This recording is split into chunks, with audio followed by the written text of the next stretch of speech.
Syekh Datuk Kahfi dikenal juga dengan nama Syekh Idofi, atau Syekh Nurul Jati atau Syekh Nurjati, atau Syekh Nurijati atau Syekh Datuk Barul, atau Syekh Datuk Iman atau Syekh Dulyamin, adalah tokoh penyebar Islam di wilayah yang sekarang dikenal dengan Cirebon dan leluhur dari pembesar Sumedang.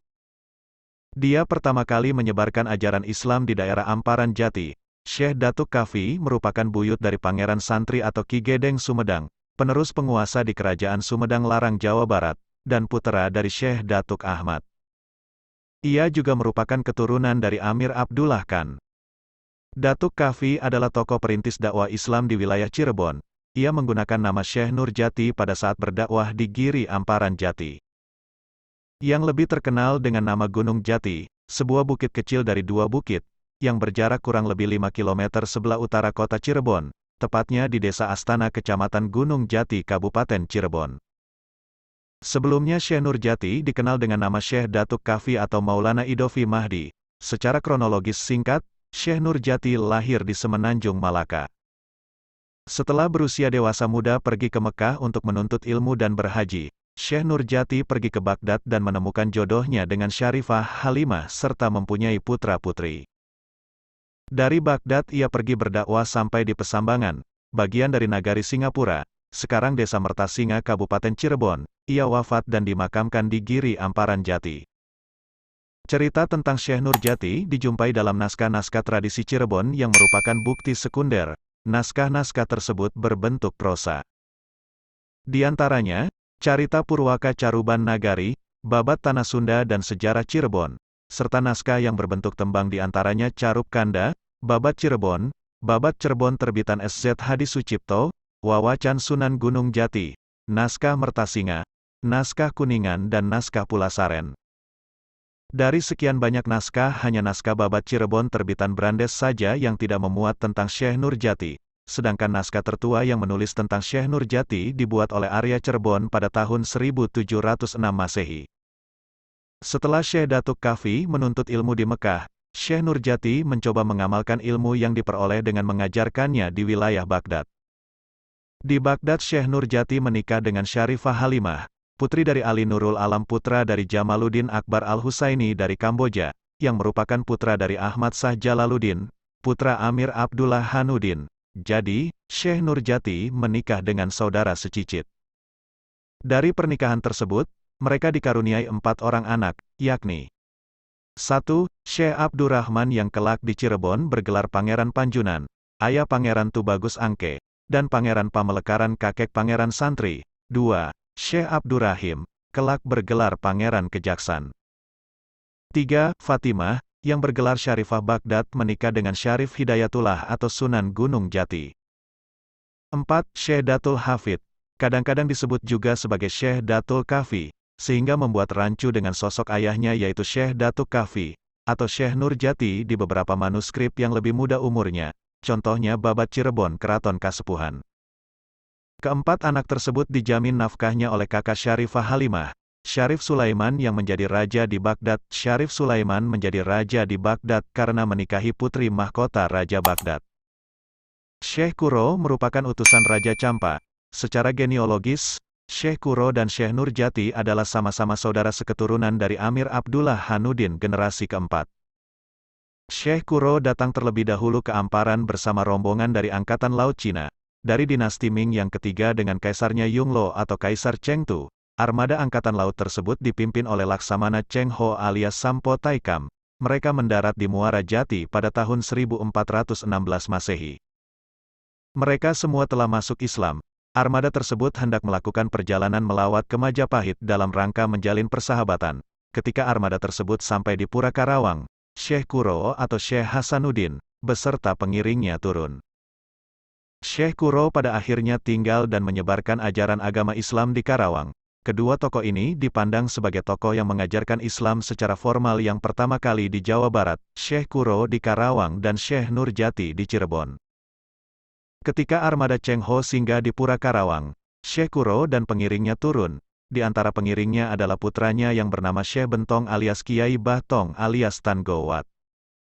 Cucu Syekh Ahmad dari Nyimas Kedaton bernama Musanuddin. Kelak Musanuddin menjadi lebay di Cirebon. memimpin Masjid Agung Sang Cipta Rasa pada masa pemerintahan Susuhunan Jati atau Sunan Gunung Jati. Sedang Syekh Ahmad merupakan anak dari Syekh Kuro dengan Ratna Sondari, putri Ki Gedeng Karawang. Putri Karawang memberikan sumbangan hartanya untuk mendirikan sebuah masjid di Gunung Sembung, Nurgiri Cipta Rengga, yang bernama Masjid Dok Jumeneng, Masjid Sang Sakaratu, yang sampai sekarang masih digunakan dan terawat baik. Pengangkatan juru kunci di situs makam Syekh Kuro dikuatkan oleh pihak Keraton Kanoman Cirebon.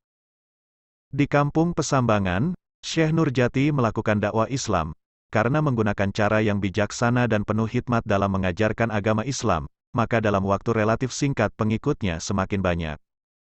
Hingga akhirnya kedatangan Pangeran Walang Sungsang beserta istrinya Nyi Indang Gelis atau Endang Ayu dan adiknya, Nyi Mas Ratu Rara Santang yang bermaksud ingin mempelajari agama Islam. Mereka adalah cucu dari Syah Bandar Pelabuhan Muara Jati dari jalur ibunya. Kedatangan mereka ke Gunung Jati di samping melaksanakan perintah ibundanya sebelum meninggal, juga bermaksud sungkem kepada eyangnya Ki Gedeng Tapa. Kepergian mereka ke perguruan Gunung Jati tanpa seizin ayah mereka, Prabu Siliwangi. Karena Prabu Siliwangi kembali menganut ajaran Jati Sunda setelah Nyi Subang Larang meninggal dunia, masih diperdebatkan, karena salah satu syarat meminang Nyi Subang Larang adalah Prabu Siliwangi harus menunaikan haji. Itu pun setelah beliau memperdalam ilmu Islam dari level syariat hingga hakikat yang pada puncaknya yaitu menunaikan haji bersama Syekh Kuro. Tetapi kedua putra-putrinya itu sudah dididik dan diberi petunjuk oleh almarhum ibunya agar memperdalam agama Islam di perguruan Gunung Jati. Akhirnya mereka pun menuntut ilmu dan memperdalam agama Islam, menjadi santri Syekh Nurjati di Pesambangan Jati. Pada saat mereka bertiga diterima menjadi santri baru, Syekh Nurjati berdoa, "Wahai Tuhan kami, jadikanlah kami orang-orang yang menghidupkan agama Islam mulai hari ini hingga hari kemudian dengan selamat. Amin." Di antara murid-muridnya, murid yang tercatat sangat cerdas adalah Pangeran Walang Sungsang dan Nyi Mas Ratu Rara Santang. Walaupun keduanya telah menjadi Muslim sejak kecil, dan belajar ke Syekh Kuro, tetapi ketika datang ke pesantren Syekh Nurjati keduanya dan Nyi Indang Gelis, istri Pangeran Walang Sungsang, tetap diminta kembali mengucapkan kedua kalimat syahadat. Syekh Nurjati memberi pelajaran kepada mereka mulai dari yang sangat dasar, rukun Islam, tentang pelajaran tauhid sebagai dasar fondasi keimanan. Mengapa Syekh Nurjati melakukan metode pengajaran seperti kepada orang yang baru mengenal ajaran dasar Islam? Menurut Besta Basuki Kertawibawa, kemungkinan ada keraguan pada Syekh Nurjati terhadap kadar keimanan dan pengetahuan ketiganya tentang agama Islam. Hal ini dikarenakan Pangeran Walang Sungsang dan Nyi Mas Ratu Rara Santang adalah putra-putri dari Raja Pajajaran yang beragama Hindu-Buddha. Selain itu, pengalaman mereka tentang agama Islam masih dalam tahapan pemula. Syekh Nurjati ketika lahir dikenal dengan nama Syekh Datuk Kahfi, putra dari Syekh Datuk Ahmad, seorang ulama besar. Syekh Datuk Ahmad putra dari Maulana Isa, yang juga seorang tokoh agama yang berpengaruh pada zamannya. Syekh Datuk Ahmad mempunyai adik yang bernama Syekh Datuk Soleh, ayahanda dari Syekh Siti Jenar atau Abdul Jalil. Syekh Datuk Kahfi memiliki dua orang adik, yaitu laki-laki Syekh Bayanullah atau Syekh Maulana Akbar yang mempunyai pondok di Mekah, yang kemudian mengikuti jejak kakaknya berdakwah di Cirebon. Syekh Bayanullah memiliki putra Syekh Maulana Arifin menikah dengan Nyai Ratu Syelawati. Dari pernikahannya dikaruniai putri Nyi Mas Kencanawati yang menikah dengan Adipati Kuningan putra Ki Gedeng Luragung, seorang kepala daerah di Luragung, yang masih saudara sepupu Nyai Ratu Syelawati, putri Pangeran Surawisesa cucu Prabu Siliwangi. Dan seorang adik Syekh Datuk Kahfi wanitanya menikah dengan Raja Upih Malaka. Lalu dari perkawinan tersebut lahirlah seorang putri yang kelak menikah dengan Dipati Unus dari Demak. Berikut ini merupakan silsilah Syekh Datuk Kahfi yang bersambung dengan Sayyid Alawi bin Muhammad Sahib Mirbat hingga Ahmad Al-Muhajir bin Isa Ar-Rumi, Hadramaut Yaman, dan seterusnya hingga Imam Husain, cucu Nabi Muhammad Sallallahu Alaihi Wasallam. Nabi Muhammad Sallallahu Alaihi Wasallam berputeri Sayyidah Fatimah Az-Zahra menikah dengan Imam Ali bin Abi Thalib, berputera Imam Husain, berputera Imam Ali Zainal Abidin, berputera Muhammad Al-Bakir, berputera Imam Ja'far Es-Sadiq, berputera Ali Al-Uraidi, berputera Muhammad Al-Nakib, berputera Isa Al-Rumi, berputera Ahmad Al-Muhajir, berputera Ubaidillah, berputera Alawi, berputera Muhammad, berputra Alawi, berputra Ali Hali, Kosam, berputra Muhammad Sahib Mirbat, berputra Said Alwi, berputra Said Abdul Malik, berputra Said Amir Abdullahan, Azamat Han, berputra Said Abdul Qadir, berputra Maulana Isa, berputra Syekh Datuk Ahmad, berputra Syekh Datuk Kafi. Kemudian di Cirebon, Syekh Datuk Kafi menikah dengan Syarifah Halimah binti Ali Nurul Islam bin Syekh Jumadil Kubro. Sehingga memiliki beberapa anak, satu diantaranya Pangeran Panjunan, Syekh Abdurrahman, yang dinikahkan dengan Putri Fatahillah I, lalu berputra Tubagus Angke, Fatahillah II, dan Pangeran Palekaran. Anak pertama, kemudian punya putri Raden Ayu Mertakusuma, lalu berputri Ratu Kusuma yang kemudian diperistri oleh Sultan Ahmad Ma'ali yang akhirnya melahirkan Sultan Ageng Tirtayasa, Banten. Sedangkan anak kedua, kemudian menikah dengan Nyai Armilah binti Sunan Gunung Jati, lalu melahirkan Pangeran Santri di Sumedang Larang. Syekh Datuk Kafi merupakan guru dari Pangeran Walang Sungsang dan Nyai Rara Santang, Syarifah Mudaim, yaitu putra dan putri dari Sri Baduga Maharaja, Prabu Siliwangi, Raja Kerajaan Pajajaran, Jawa Barat. Syekh Datuk Kafi wafat dan dimakamkan di Gunung Jati, bersamaan dengan makam Syarif Hidayatullah atau Sunan Gunung Jati, Pangeran Pasarean, dan Raja-Raja Kesultanan Cirebon lainnya. Syekh Nurjati adalah tokoh utama penyebar agama Islam yang pertama di Cirebon.